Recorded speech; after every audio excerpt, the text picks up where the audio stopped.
बाहरी व्याकुलता हुई तो स्वप्न एक आया। ऐसे एक स्वप्न होता है जो नींद में आता है, और एक होता है जो तंद्रा में होता है। न नींद होती है, न जागृत अवस्था होती, चेतना होती है। ऐसे महापुरुषों का आगमन जो होता है तो वो देखा है कि ऐसी स्थिति होती है कि बाह्य चिंतन नहीं, बगैर चेतना पूरी है, ना हम सो रहे हैं ना हम जग रहे हैं, और उन महापुरुष का सानिध्य प्राप्त होता है। ऐसे ही इन्होंने इंद्राणी स्नान करने के उद्देश्य से जा रहे थे। ऐसी स्थिति हुई और देखा कि इनके गुरुदेव भगवान जिनके लिए तड़प रहे थे प्रकाशित हो गए। प्रकाशित होकर के कहा कि तुमको जो चाहिए था वो अभी देता हूं। मस्तक पर हाथ रखा और कहा, बोलो राम कृष्ण हरि। अभी तक वही बोल रहे थे, संशय नहीं हुआ। आज मोहर लग गई, जो मैं जप रहा था मेरे गुरुदेव ने वही दे दिया, राम कृष्ण हरि। कहा, सुनो, गुरुदक्षिणा में 1 पाव घी दे देना। इनको तो इतना अपार आनंद मिल रहा है, वरद हस्त मस्तक पर रखा हुआ है,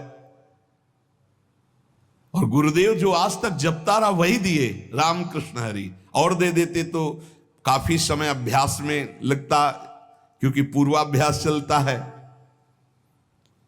सदगुरुदेव जी ने तुकाराम पर अनुग्रह किया और राम कृष्ण हरि मंत्र प्रदान किया।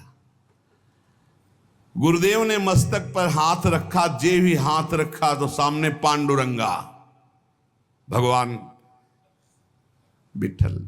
ये या गुण साधन ते नहीं हुई, तुम्हारी कृपा पाओ को। ये भगवान की प्रेमी जन कृपा कर दे तो जन्म जन्मांतर जो साधना करने पर भी नहीं बनता, क्षण में बन जाए, क्षण में। सदगुरुदेव ने कहा, दक्षिणा में 1 पाव घी। तुकाराम जी अब उस समय जड़ अवस्था, एकदम शरीर की हिल नहीं सकते। सदगुरुदेव ने बताया कि तुम जानना चाहते हो मैं कौन हूं, तो राघव चैतन्य केशव चैतन्य महापुरुषों की परंपरा का मैं हूं। मेरा नाम बाबा चैतन्य देव है, बाबा चैतन्य। बड़े दिव्य महापुरुष। जिस दिन दीक्षा मिली वो शुक्ल दशमी गुरुवार का दिन था। सदगुरु गुरुवार के दिन आकर के स्वीकार किए। तुकाराम जी कहते हैं, कितने कृपालु गुरु, मेरे मंत्र को, मेरे मन के भाव को जानकर वैसा ही मुझे मार्ग बताया। पर उनके हृदय में जब गुरुदेव भगवान कृपा करके अंतर ध्यान हुए, तब ध्यान आया, गुरु ने कहा था 1 पाव घी की।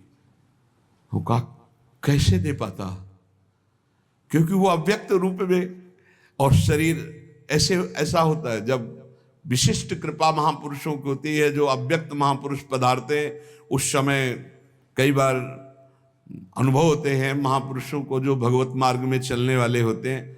उस समय कोई बाहरी क्रिया नहीं होती, शरीर केवल जड़ होता है, दिमाग केवल काम कर रहा है उतना जितना वो करवा रहे हैं, उतने सुनाई दे रहा है, उतने दिखाई दे रहा है। ना नींद है ना जागृत है, बड़ी अलौकिक स्थिति होती है। एक बार सत्संग में बताया था कि सेनपुर में एक घटना ऐसी घटी थी। मध्याह्न में प्रसाद पा करके, जो प्रसाद में बस 24 घंटे में 2 रोटी और अरहर की दाल, 12 महीना, ना कोई सब्जी, ना कोई फल फ्रूट, मीठा दूध दही, कोई सवाल ही नहीं, जंगल। तो दोपहर के मतलब लगभग 2 बजे बारंडा एक खंडहर जैसा था, उसी में वैसे लेटे हुए थे। अचानक सुगंध आती, ऐसी सुगंध जो कभी कहीं नहीं सूंघने को मिली, और वो दृष्टि को एकदम खींचा जाता। सीधे गंगा जी दिखाई दे रही थी, ऐसे दृष्टि गई, गंगा जी दिखाई दे रही, और वो मतलब नाम हाथ हिला सकते, और नाम सो रहे हैं, और नाम बाह्य कुछ कर सकते हैं, एकदम बिल्कुल जड़वत शरीर। देखा गंगा की धारा से श्वेत वस्त्र, श्वेत केश, ऐसे महापुरुष, और जैसे जैसे वो नजदीक आ रहे हैं वैसे वैसे सुगंध बढ़ती, और आंख खुली हुई है, कोई हम सो नहीं रहे, पर चेतना भी नहीं है, मैं कौन हूं कहां हूं, एक अजीब स्थिति। वो नजदीक आए, सर उठाकर गोद में रखा, उन्हीं के श्री अंग से शौरवार, और उन्होंने एक मंत्र उच्चारण किया, ऐसे थोड़ी देर ऐसे बैठे रहे, फिर चले गए। जब चले गए और गंगा जी में लीन हो गए, तब एकदम चेतना से जागृत, फिर घंटों रुदन होता रहा उनकी कृपा का चिंतन करके। ऐसे ही श्री तुकाराम जी को उनके गुरुदेव भगवान रामकृष्ण हरि मंत्र दिया और अपना गुरुजनों का भी नाम लिया कि राघव चैतन्य केशव चैतन्य की परंपरा में मैं हूं, बाबा चैतन्य देव मुझे कहते हैं, और एक पाव घी की दक्षिणा। अब उस समय चेतना में ही नहीं थे, बार बार उनको दुख हुआ कि मेरे गुरुदेव मेरे से ऐसा बोले और मैं कर नहीं पाया। बार बार उनके हृदय में इस बात का क्षोभ होता रहा। अब श्री तुकाराम जी कहते हैं कि अब मुझे दिखाई दिया, पहले खेत सींचने के लिए ये हमारे सामने तक चला है, पुर होता था, पुर इतना बड़ा उसे कहते थे, जो चमड़े का बनता था, मोटी रस्सी से 2 बैलों से कुआं में डाला जाता था, और जब आता था बोले आए राम, रुक गए, फिर उसको पलटाते थे। हे पूरे दिन करने के बाद ऐसे ही 100-200 बस हाथ इतना सिंच पाता था पूरी दिन मेहनत के बाद।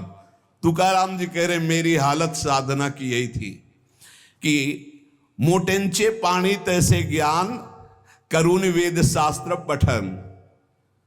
मेरे हृदय का सिंचन कैसे हो रहा था अभी तक, बोले जैसे वो कुआं से, इनमें मोट कहते हैं, हमारे यहाँ पुर कहते थे, जैसे मोट से पानी खींचते हैं और खींच खींच कर डालते हैं, तो मतलब 500 तो केवल खेत तक पहुंचने के लिए चाहिए, और फिर खेती में कितना, तभी तो बोले इतनी मेहनत के बाद इतना, और गुरु कृपा क्या हुई, बोले गंगा की धारा, धारा से कनेक्शन हुआ, वैसे 10 मिनट में पूरा खेत भर गया।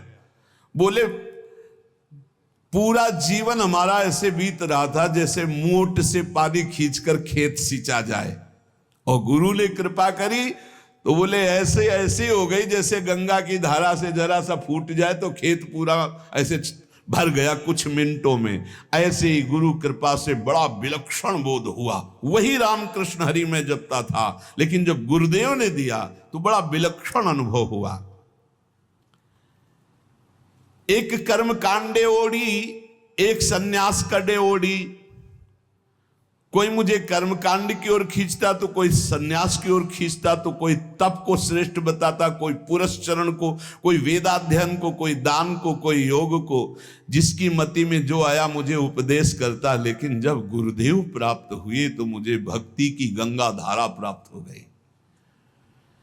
मुझे नाम मात्र से, रामकृष्ण हरि नाम मात्र से वो धारा प्राप्त करवा दी गुरुदेव ने, जो कभी जीवन भर में अपने हृदय रूपी खेत को नहीं सींच पाता, जैसे उस मोट से पानी खींच खींच कर कितना सींचे। अरे बड़ी मेहनत का विषय था, बहुत मेहनत का विषय था। अब दूसरे दिन फिर 50-100 पहले मोट पानी ढरकावे, तब नाली वो गीली हुई, फिर उससे जाकर धीरे धीरे सींचती थी। बड़ा, तभी तो लोग, सुविधा नहीं थी तो कह रहे हैं कि बिना गुरु के कैसे, बोले जैसे मोट से पानी खींच करके खेत को सींचा जाए, और गुरु की कृपा बोले जैसे गंगा की धारा से ऐसे जरा करो खेत लबालब भर गया। ऐसे गुरु कृपा से हृदय लबालब आनंद से भर गया। गंगा प्रवाह जैसे झप झप ऐसी आवाजें गंगा जी की रात दिन चलती, वही पास ही रहे। बोले ऐसे नाम की गड़गड़ाहट हृदय में गुरु कृपा से गंगा की धारा की तरह अविरल चल पड़ी। राम कृष्ण हरि, राम कृष्ण हरि, इससे बढ़कर कोई मार्ग नहीं। ये तुका का अनुभव, तुकाराम जी कह रहे तुका का अनुभव, न इससे बढ़कर कर्म मार्ग, न संन्यास मार्ग, न तपस्या, न पुरस्चरण, न वेदाध्ययन, न दान, न योग। क्या निरंतर नाम रूपी गंगा चल पड़ी हृदय में।